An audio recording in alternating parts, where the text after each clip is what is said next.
Hey guys, Greg here at the Vinyl Rundown. We're doing another interview today for the Sonny Rollins 90th birthday tribute that I'm working on. The entire month of August, I'm talking to people about the influence of Sonny Rollins. And today I've got an amazing special guest from New York, from NYU. His name is Timo Vollbrecht, and Timo just got his uh, doctorate degree at NYU in jazz studies and is now teaching there. And he's got a fantastic band, and he's going to tell you all about how Sonny is an influence on him and so forth. Hey, Timo, how are you doing? Hi, Greg. Thanks for having me. Thanks for joining us. So you and I chatted a little bit. We don't really know each other, but we met because of this project, and you were nice enough to spend some time. And I would like you to just tell us a little bit about your story. You're from Germany. How did you get interested in music? How does Sonny Rollins fit into that story? And we'll just get started. Sure. Yeah, as you mentioned, I grew up in Germany. I'm from a fairly small town near a bigger town, which is Hanover. And the reason I got into music was basically because of my high school, because there was a jazz band. And I just loved that tenor player on stage, and I wanted to do the same. So I really wanted to play tenor, well, actually saxophone just in general, but I was 9, and the local music teacher said I'm too small. So my parents let me start on piano, which in the aftermath was a wonderful thing because, you see the harmony, and it's so I was a classical pianist for a long time, but I pretty quickly added the saxophone onto it, first an alto, just like Sonny Rollins, and then switched to tenor because of Sonny Rollins. And the way that story goes is, as I said, I'm from a small town, and we had one CD shop there. Those were CD times. I'm born in '85, so that must have been mid-'90s or something like that. And it just came out about 2 years before that.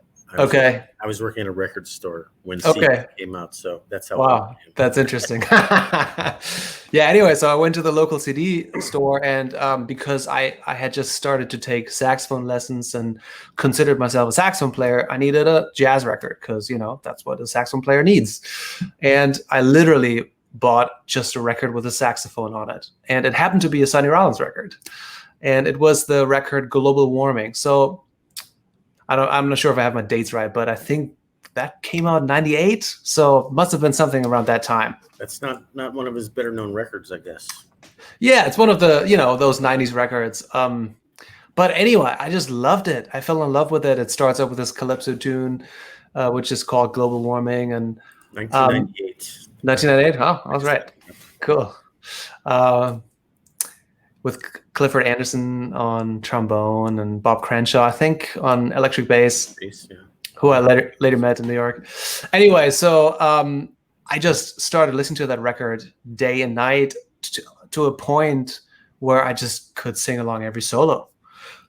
And so I became a fan. At that age, you become a fan of somebody. People were into Backstreet Boys. I was into Sonny Rollins. And so I got pocket money, and I saved pocket money in order to buy more CDs by Sonny Rollins. And I remember the second record CD that I bought, was Sonny Rollins on Impulse, which is a very different record. It starts out with this on Green Dolphin Street, where it just plays on that C for a long time. And I think it's from the '60s, and it's a lot more experimental.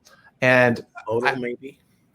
Not modal. It goes through jazz, because I don't know what I'm talking about. But we used to see for a long time.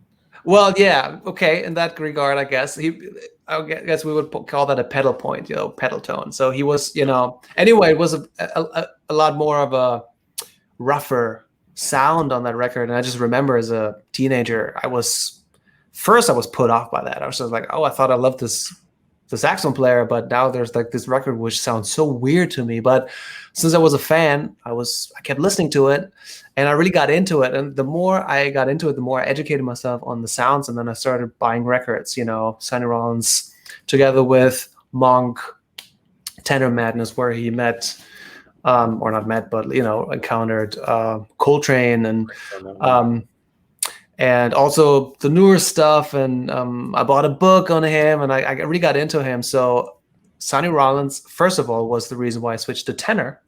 And secondly, he is definitely a big influence for why I became a musician. Now, Germany, versus the US, Europe loves American jazz, and a lot of jazz musicians end up touring in Germany. I'm just wondering, was there any kind of music scene or jazz that you could experience in Germany? Players, clubs, a scene? Yeah, totally. I mean, the small town where I'm from, there was not that much going on, but I soon started going through kind of like this youth academy of all-state jazz band, national jazz band, and decided to go to college for music. And Germany actually has fantastic music scenes, jazz scenes, improvised music scenes in Berlin, first and foremost, but also Cologne, Hamburg.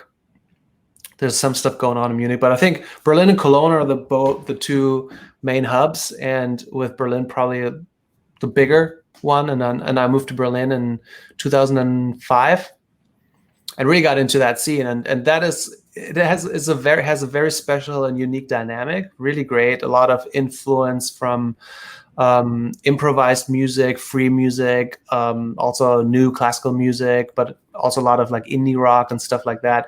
So I got really into stuff there, and just took off into my own direction. But Sonny Rollins was a huge influence on me in my formative years. The first solo that I transcribed was his solo on Strode Road on the Saxophone Colossus album, and was really into the nice. Yeah, there you go. That one comes up in every interview, obviously.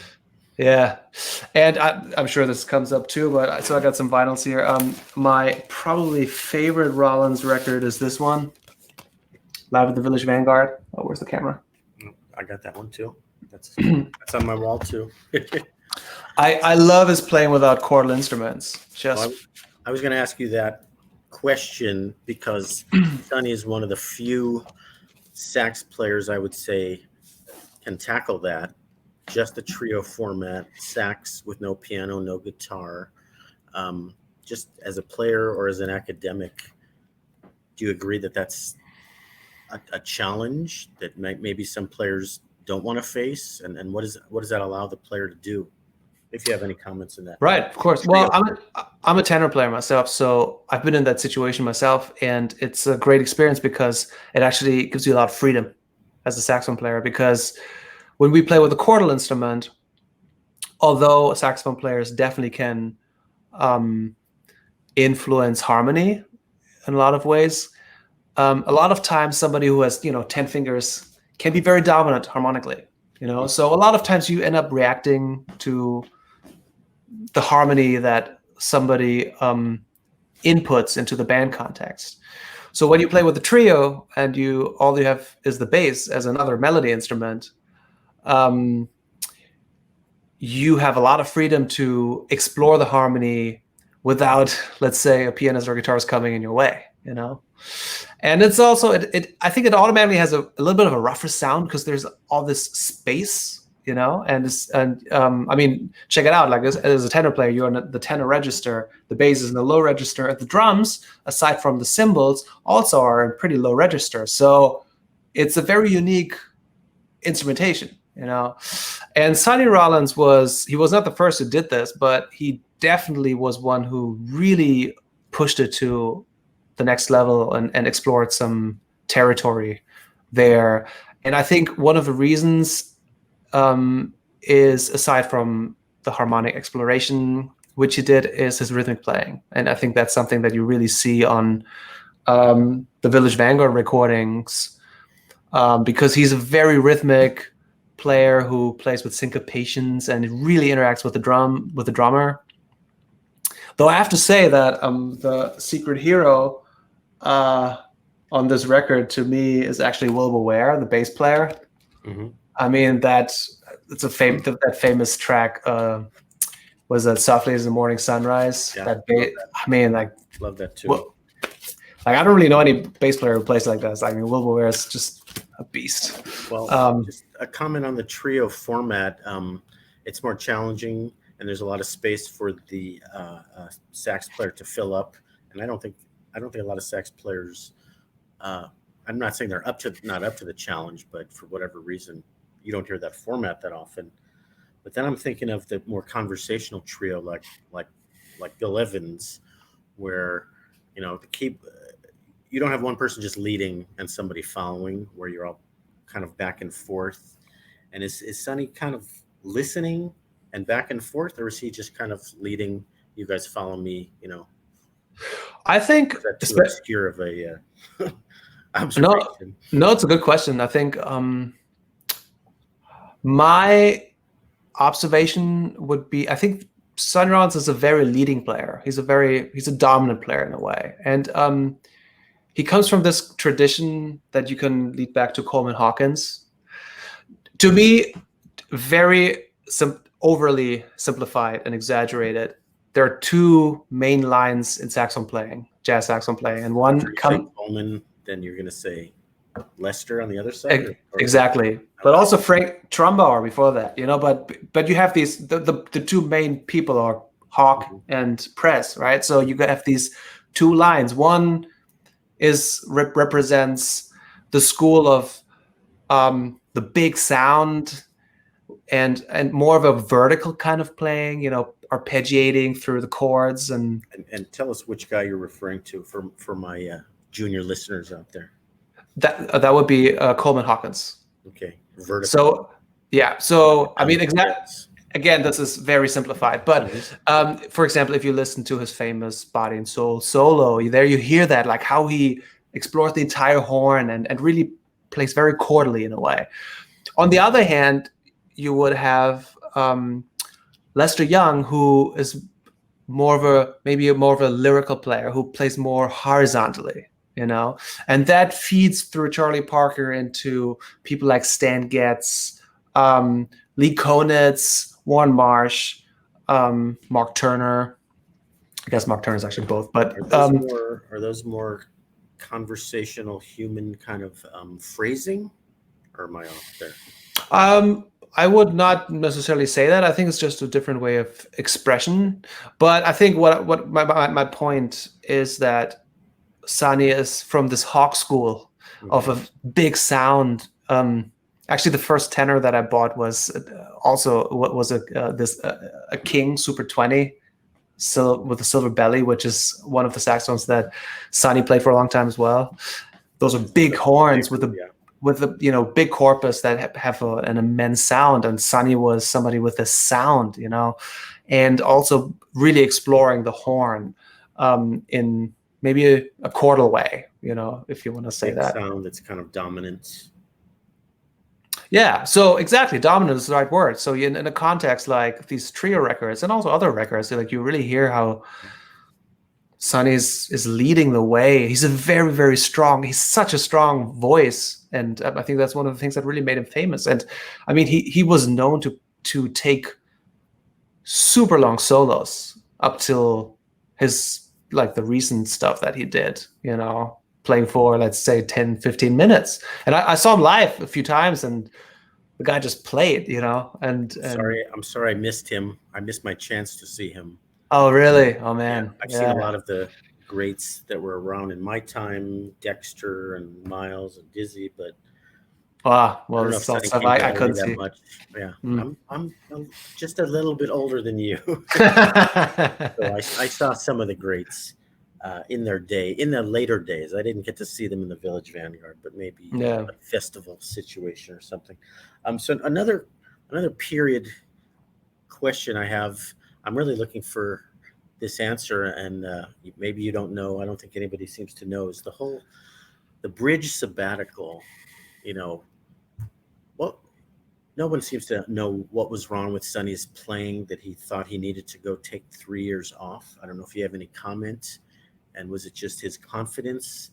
And then did anything change?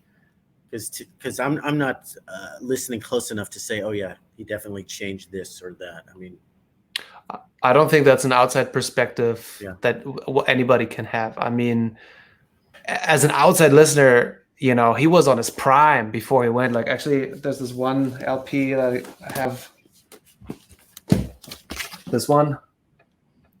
Sonny Rollins Trio Live. Yeah, I don't know that one. Stockholm. Okay. So this is a live record. If I'm not mistaken, this was the last tour, European tour he did before sabbatical. Mm-hmm. And I mean, you listen to this, and he's just phenomenal, you know.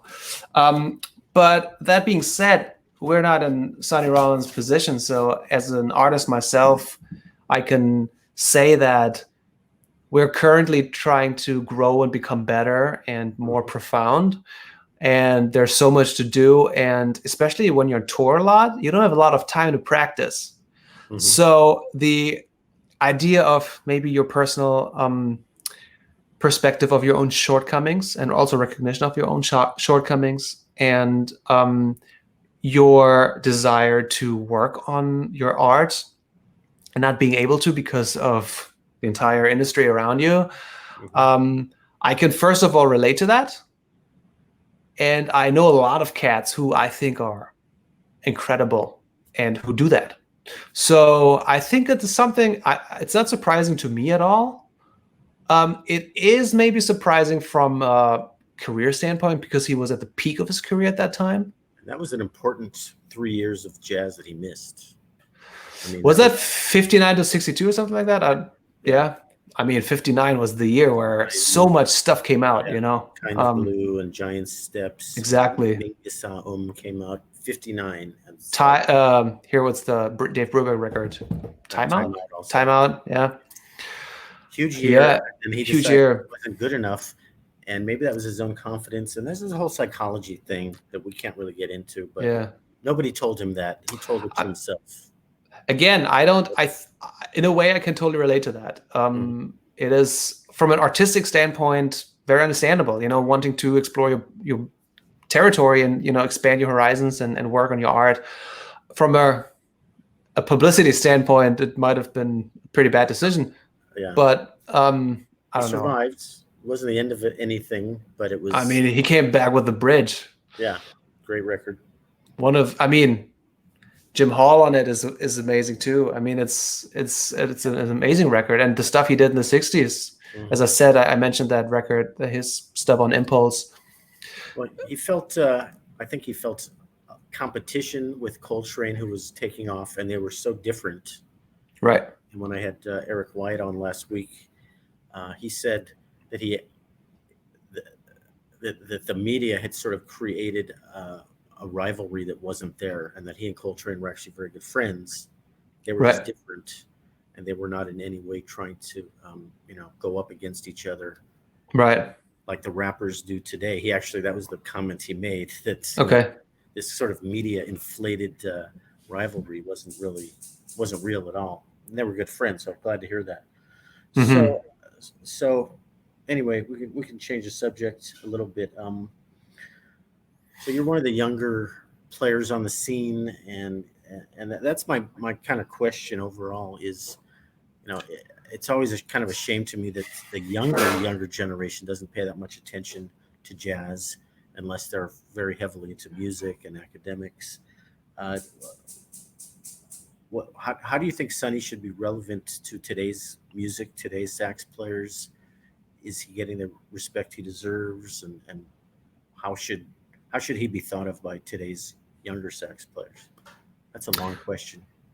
Right. Any way you want. Well, I think as a jazz saxophone player, and especially as a tenor sax player, there's no way around Sonny Rollins.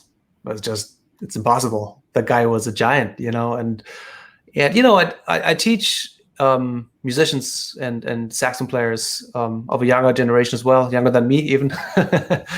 And he is still very relevant. Everybody listens to Sonny Rollins at some point, you know. Everybody listens to Saxophone Colossus, Freedom Suite, and you name it. And us as educators too, and we point to records by Sonny Rollins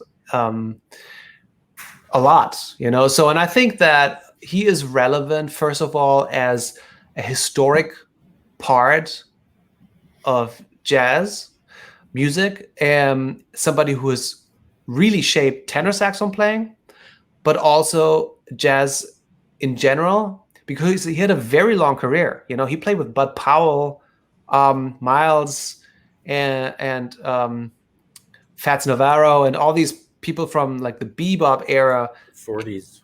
40s until Those records are on 78. I have some of those probably. Oh wow. Way before. Yeah. Before Until and he played until very recently, you know. And one thing that Sonny Rollins was also known for is like he has been practicing and trying to get better constantly until his very late age. Mm-hmm. And I think that is a great example for any younger musician who, you know, wants to partake in this lineage. I do think that as a player, you should be rooted in some kind of tradition. And I'm not saying that there is a pure tradition. There isn't. But if you decide to become a jazz player, the jazz tradition is something that you should study. Mm-hmm. And once you do that, Sonny Rollins is in the center of it. So I do think he's extremely relevant today. Glad to hear that. You know, when I was in school playing in a big band, mm-hmm. you didn't really, I don't think his name came up at all, but we were more rooted in the earlier stuff, the 40s, and I didn't move on into like individual jazz studies, but I'm glad to see records are still selling, and part of this project is to just hopefully introduce people to him on different levels, record collectors, musicians, whatever. Cool. Well, maybe we can switch gears a little bit if you have more time to about the stuff that you're doing. I was reading mm-hmm. up a little bit about your teaching style, and you have you're interested in aspects of playing and performance that kind of I was never introduced to. Okay, nice. And, I can't really articulate that other than maybe it's your philosophy or your development, or is this a trend in music that I wasn't aware of? Well, I work in many different facets, but one of my main things is that I'm a band leader. I have my own band. It's called Fly Magic. Mm-hmm. It is a band that is based in New York, but also partly based in Europe. We play in Europe a lot because, as you said before, there are a lot of concert opportunities and touring opportunities in Europe still. So, you know, we're part of that scene in a way. I mean, you know, the cool thing about jazz is jazz has never been dead, although I think there was an article that made it famous, like that phrase, jazz is dead. I mean, it's not. The Frank Zappa quote, you know. That oh, yeah, Frank Zappa. It was Frank Zappa, yeah. Jazz dead, no, it just smells funny. Yeah, exactly. There was a lot of, in scholarship and in also consequent articles, you know, there was this thing that like jazz is dead. Jazz was never dead, you know. It has just gone through a lot of different phases, and it might not be the popular music that it once was in terms of, you know, like the swing era where everybody was listening to records. The jazz age. That was the jazz age. Years ago. That was yeah, exactly. Ago it was that jazz was popular music. So I think one thing that has always defined jazz is the idea of exploration and new boundaries and new discoveries, and that applies to it today very much so. So I think that what we do in the scene that I'm part of a lot is we look for new ways to make it relevant to our times and to our culture and to the influences that we grow up with, both culturally as well as musically. So, you know, what I do with my band, for example, is that we come from the jazz tradition and we use elements from other styles such as, you know, rock, post-rock, indie music, songwriting. There's this huge singer-songwriter culture both in LA but also New York that we're influenced by. Lyrics and singing in some of your tunes? Actually, no. What I mean by that is just no singing, but a lot of times I use the tenor saxophone almost as a voice. Okay. And the way I write songs is a lot of times inspired by songwriters. Good question, though. No, yeah. A song format, which is also a very jazz thing, you know, like using the idea of a song, yeah. And you know, new classical music, anything that we're influenced by. Very eclectic. I listened to several of your tracks on the last couple of days, and I actually enjoyed quite a bit of it. And I did hear a lot of unusual instrumentation, you know, what sounds like a distorted electric guitar or some synth stuff that's kind of not just pads and keys, but right. I think there's a in general in music today there is a big focus on sound and timbre.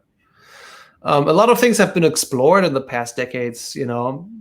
Harmonic concepts have been expanded. Rhythm has been a big thing. Polyrhythms, and I think recently, and again, there are a lot of different scenes and styles, but there is definitely a big focus on timbre and using sounds and melting acoustic with electronic sounds, digital with analog, and all that kind of stuff. So I guess I'm part of that scene too, in a way. I'm very sound focused in a lot of my writing.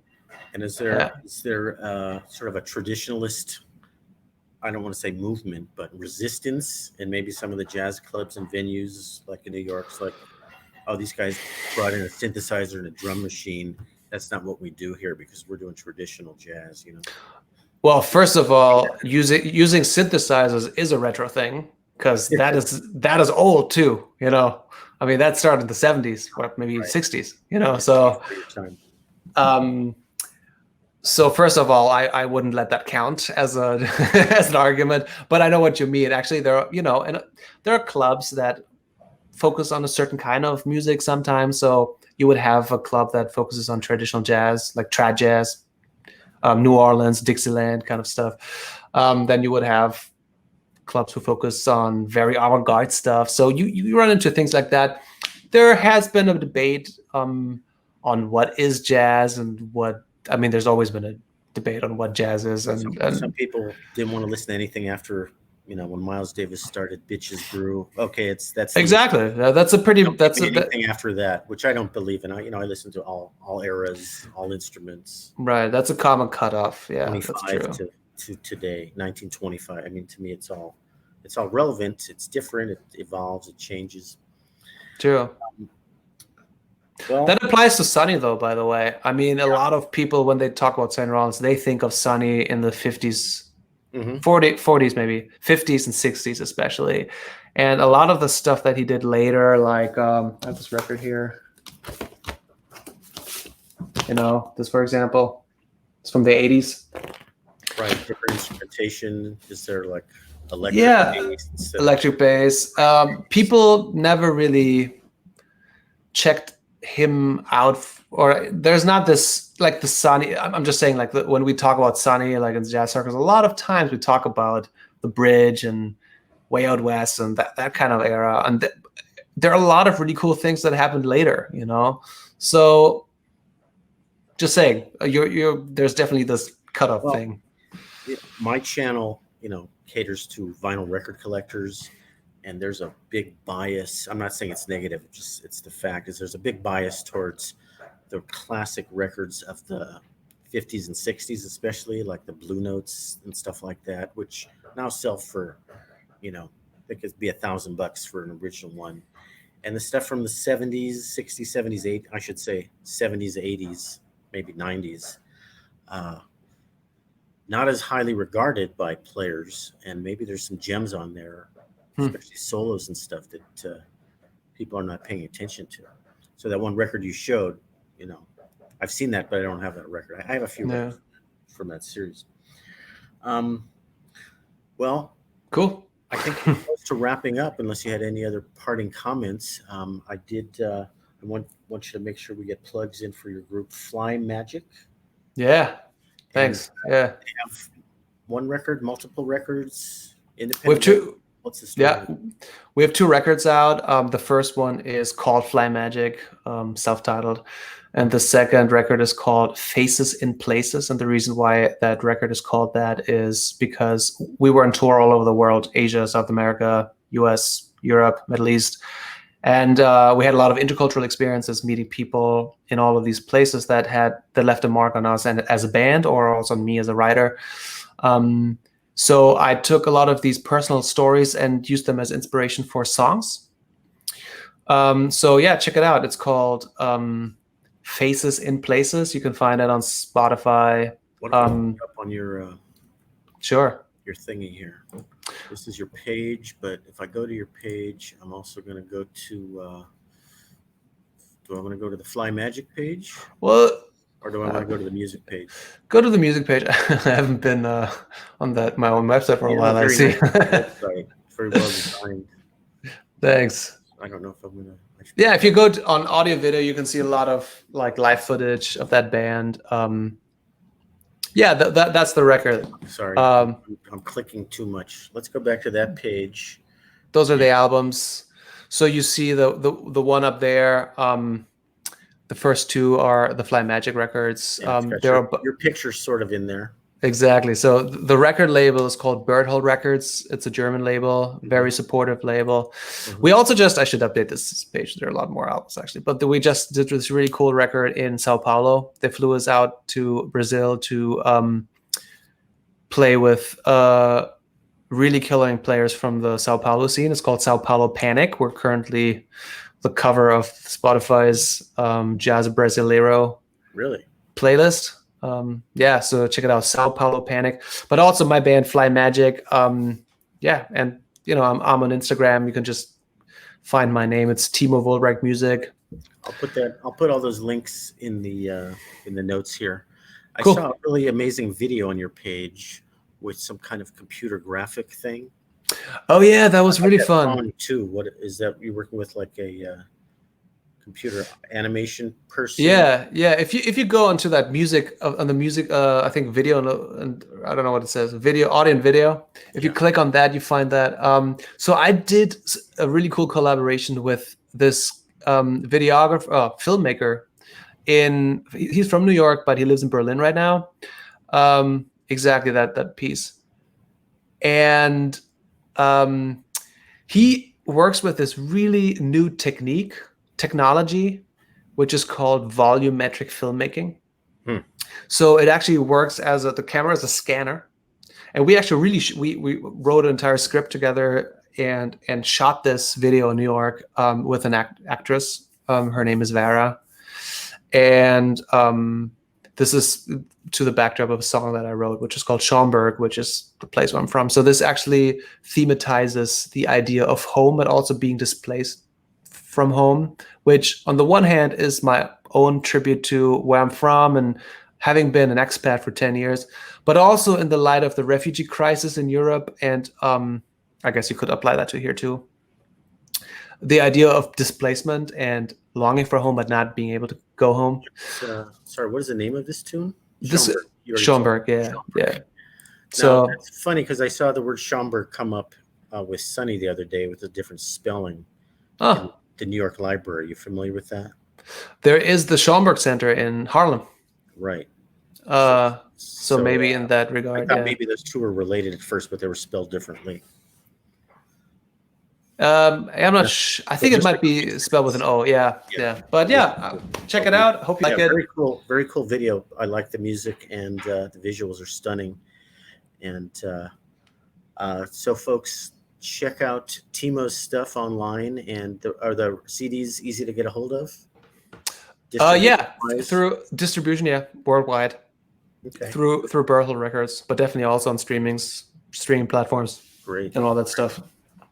Well, last thing is for you to give. Let me turn off the music there, unless we should leave it on. I might be distracted. I don't hear it, but it's so low, it's not coming out. Your chance to give your happy birthday wishes to Sonny. The stage is yours. It's the 19th birthday, right? 90th birthday. His 90th on September 7th, coming up in 2 or 3 weeks. Well, happy birthday, Sonny Rollins. You've been the reason why I started playing saxophone and why I became a musician and continue to be a great inspiration. Thank you for that, and I wish you all the best. Great. Thank you. Timo Vollbrecht out of NYU in New York. Thank you so much for stopping by. Appreciate it, and we look forward to hearing more from you and your music. Thanks, Greg. Good to meet you, and hi from coast to coast. Thank you. Thank you very much.